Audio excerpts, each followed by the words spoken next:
Hello, good morning students. हाँ, आज फिर से आ गए तुम्हारे बीच में।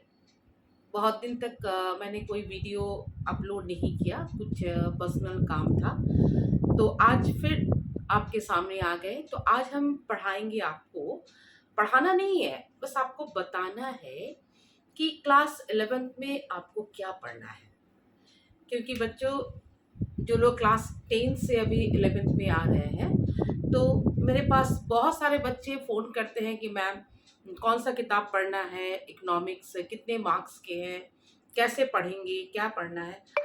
तो उसी को मैं एक बहुत छोटा सा मतलब रूप में मैं आपको बताना चाहूँगी कि क्लास 11th का इकोनॉमिक्स क्या है और क्या पढ़ना है। तो सबसे पहले मैं सारे बच्चों को कॉन्ग्रेचुलेट करूँगी जो क्लास 11th में अभी ज्वाइन करने जा रहा है। इकोनॉमिक्स कॉमर्स में और आर्ट्स में दोनों सेक्शन में पढ़ाया जाएगा। क्लास 11th में इकोनॉमिक्स 100 मार्क्स का है, जिसमें 80 मार्क्स आपके थ्योरी पेपर में है और 20 मार्क्स आपके प्रैक्टिकल में है। क्लियर? अब 80 मार्क्स थ्योरी पेपर के लिए आपको 2 किताब पढ़ना होगा। तो 2 किताब में एक किताब है स्टैटिस्टिक्स फॉर इकोनॉमिक्स और दूसरा जो किताब है वो है माइक्रो इकोनॉमिक्स। इकोनॉमिक्स बहुत इंटरेस्टिंग सब्जेक्ट है बच्चों। कॉमर्स में तो ये कंपलसरी पेपर है, पर ह्यूमैनिटीज में इकोनॉमिक्स यहाँ पे सीबीएसई ने ऑप्शन देके रखा है, या तो इकोनॉमिक्स पढ़ो, नहीं तो पॉल साइंस या सोशियोलॉजी। तो जो बच्चे इकोनॉमिक्स पढ़ेंगे बेटा, उनके लिए बहुत सारा स्कोप है। आपको पता होगा कि इकोनॉमिक्स अभी साइंस के फैकल्टी में भी पढ़ाया जाता है। इकोनॉमिक्स आर्ट्स के लिए भी है, कॉमर्स के लिए भी है और साइंस के लिए भी है।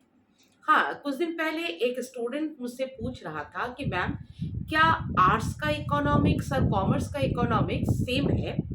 तो मैं बता रही हूँ कि चलो आर्ट्स हो, कॉमर्स हो या साइंस हो, सभी में जो भी पेपर इकोनॉमिक्स है सबका सेम है।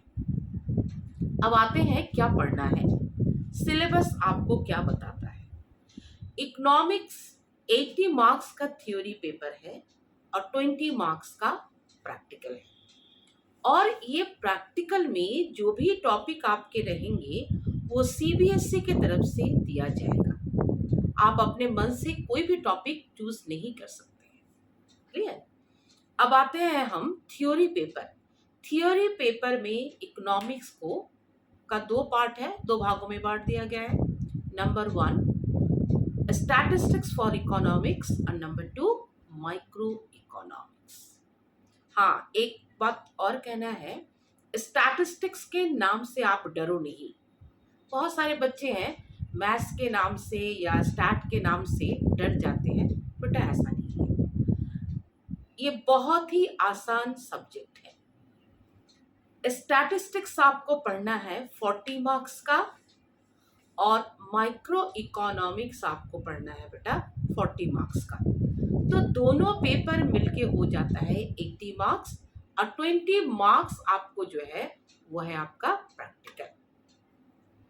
नॉर्मली इकोनॉमिक्स प्रैक्टिकल में बाहर से एक्सटर्नल आते हैं और वाइवा एग्जाम होता है और एक प्रोजेक्ट आपको बनाना पड़ेगा। और इस तरह से 20 मार्क्स आपको तभी मिलेंगे जब आप प्रोजेक्ट बहुत सुंदर से बनाएंगे और प्रोजेक्ट के ऊपर बेस करके अपना आंसर आप देंगे। मतलब वाइवा में उसी टॉपिक से एक्सटर्नल पूछेंगे जिस टॉपिक के ऊपर आपने प्रोजेक्ट बनाया है। अब आते हैं स्टैटिस्टिक्स और माइक्रो इकोनॉमिक्स। आज बहुत ज़्यादा आपको नहीं बताएंगे, नेक्स्ट क्लास में मेरा हम एक एक करके टॉपिक वाइज आपको सिखाएंगे कि कौन कौन से टॉपिक में आपको क्या क्या पढ़ना है। तो इसमें हम आपको ये बता दें बेटा, हमारा जो ये चैनल है आप उसको ज़रूर सब्सक्राइब करें, हमारे इस वीडियो को आप लाइक करेंगे और बेल आइकॉन को प्रेस करके और जहां देखेंगे उसको भी प्रेस करेंगे, ताकि आने वाले दिनों में आपको इकोनॉमिक्स ऑनलाइन इसी तरह यूट्यूब के माध्यम से आप बड़े आराम से पढ़ सकें। सबसे पहले मैं अपना परिचय आपको दे दूं। मैं दीपिका घोष, जिसको सब लोग घोष मैडम से परिचित जानते हैं लोग, मैं केंद्रीय विद्यालय ऑर्डिनेंस फैक्ट्री की टीचर हूँ और लंबे समय तक मैं इकोनॉमिक्स पढ़ा रही हूँ। Statistics, what is statistics? सबसे पहले मन में तो क्वेश्चन आता है ना, मैडम स्टैटिस्टिक्स क्या है? What is statistics? Statistics is a numerical fact. Statistics is a numerical data. Data मतलब क्या होता है? संख्या। स्टैटिस्टिक्स को हम बोलते हैं सांख्यिकी। सांख्यिकी का मतलब होता है संख्या। जब हम किसी भी चीज को, किसी भी मतलब टॉपिक को, किसी भी तथ्य को आंकड़ों के जरिए बताते हैं तो वो हो जाता है सांख्यिकी। So what is statistics? Statistics is a numerical fact, और statistics is a numerical data और अ न्यूमेरिकल एक्सप्रेशन। बहुत समय हम किसी भी घटना को अगर संख्या के जरिए नहीं बताते हैं तो वो टॉपिक या वो घटना जो है क्लियर नहीं होता है। जैसे हम बोलेंगे कि मुझे भूख लगा है, तो भूख कितना लगा है, क्या खाने से हमारा भूख खत्म होगा, ये तो क्लियर नहीं है। अगर हम बोलते हैं कि मुझे भूख लगा है और हम 4 रोटी खाएंगे, तो ये एक क्लियर कॉन्सेप्ट हमारे सामने आ जाता है। तो स्टैटिस्टिक्स क्या है? स्टैटिस्टिक्स जो है न्यूमेरिकल फैक्ट। किसी भी फैक्ट को अगर हम न्यूमेरिकली इसको शो करते हैं, न्यूमेरिकली एक्सप्रेस करते हैं, तो वो हो जाता है स्टैटिस्टिक्स। दूसरा पेपर जो आपका है वो है माइक्रो इकोनॉमिक्स, है ना? बहुत इंटरेस्टिंग है micro economics. What is micro economics?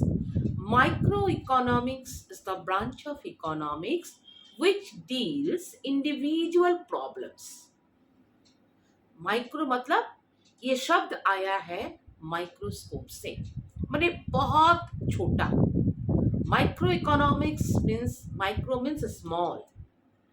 So micro economics is the branch of economics which deals individual problem। बच्चों, इसके पहले आपने जो इकोनॉमिक्स पढ़ा है क्लास 9th और 10th में, वो बहुत ही मतलब छोटा सा एक पार्ट था, लेकिन 11th 12th में आके इकोनॉमिक्स थोड़ा आपको और वाइडली और विस्तार से पढ़ना है। लेकिन इसका मतलब ये नहीं है आपका इकोनॉमिक्स बहुत कठिन सब्जेक्ट है या आपको डर लग रहा है, बेटा एकदम नहीं। हाँ, तो माइक्रो इकोनॉमिक्स, लेकिन सवाल उठता है कि इकोनॉमिक्स क्या है?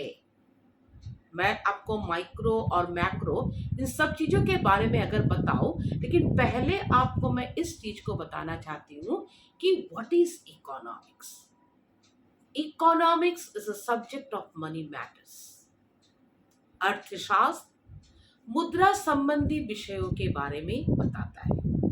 इसमें बहुत सारे डेफिनेशंस है, जैसे एडम स्मिथ के डेफिनेशन, मार्शल के डेफिनेशन, प्रोफेसर रॉबिन्स के डेफिनेशन, जिसको मैं आपको नेक्स्ट क्लास में बताऊंगी। आज मैं आपको जस्ट थोड़ा सा इंट्रोडक्शन देना चाहूंगी कि इकोनॉमिक्स क्या है। इकोनॉमिक्स में हम मनी रिलेटेड, रुपया पैसा से रिलेटेड सभी चीजों को, सभी टॉपिक के बारे में बताएंगे। हमारे सारे एक्टिविटीज मनी से रिलेटेड है ना? आप तो खुद भी देखते हैं ना, जितने सारे अपने डे टू डे लाइफ में हम जो भी एक्टिविटीज करते हैं, all the activities are related with money. So economic activities are those activities which is related with the money and by which we can earn money। आर्थिक क्रिया वो क्रिया है जिसको करने से हमें पैसे या रुपया पैसों का प्राप्ति होता है। बच्चों, बहुत ज़्यादा आपको आज बता के मैं आपको डराना या कुछ और नर्वस नहीं करना चाहती हो। ये तो बहुत इंटरेस्टिंग सब्जेक्ट है। तो आज मैं बहुत जल्दी ये इंट्रोडक्शन क्या पढ़ना है, और इस संदर्भ में एक बात बताऊं, आपके एनसीईआरटी बुक आप तो लेंगे ही, और अगर आप और भी कोई रेफरेंस किताब लेना चाहते हैं तो वीके ओहरी का किताब आप ले सकते हैं, या संदीप गर्ग की किताब आप देख सकते हैं। मुझे लगता है कि आज इतना सारा नॉलेज आपके लिए बहुत ज़्यादा है और बहुत ही मूल्यवान है। तो मेरे इस वीडियो जो आपको बहुत बहुत फायदा देगा, बहुत माने प्राइमरी नॉलेज आपको मिलेगा, इस वीडियो को आप जरूर देखेंगे और अपने दोस्तों के बीच में इस वीडियो को शेयर करेंगे। मेरे इस वीडियो को लाइक भी करो और सब्सक्राइब भी करेंगे। अगर मन में किसी तरह का कोई जो है दुविधा है, कोई डाउट है, कुछ और जानना चाहते हैं, तो जरूर से कमेंट बॉक्स में आप कमेंट लिखेंगे। सब्सक्राइब करके ऑल बटन को आप प्रेस करेंगे, ताकि आने वाले दिनों में इकोनॉमिक्स से रिलेटेड सारे जो है टॉपिक से सारी बातें को मैं आपको बता सकूं, और आपको ना पूरा इकोनॉमिक्स इतना सहज सरल होगा कि आपको लगेगा ही नहीं कि अब जो है ऑनलाइन में आप इस सब्जेक्ट को इतना इजीली पढ़ पा रहे हैं। तो आज के लिए इतना ही रहा। Bye bye, thank you.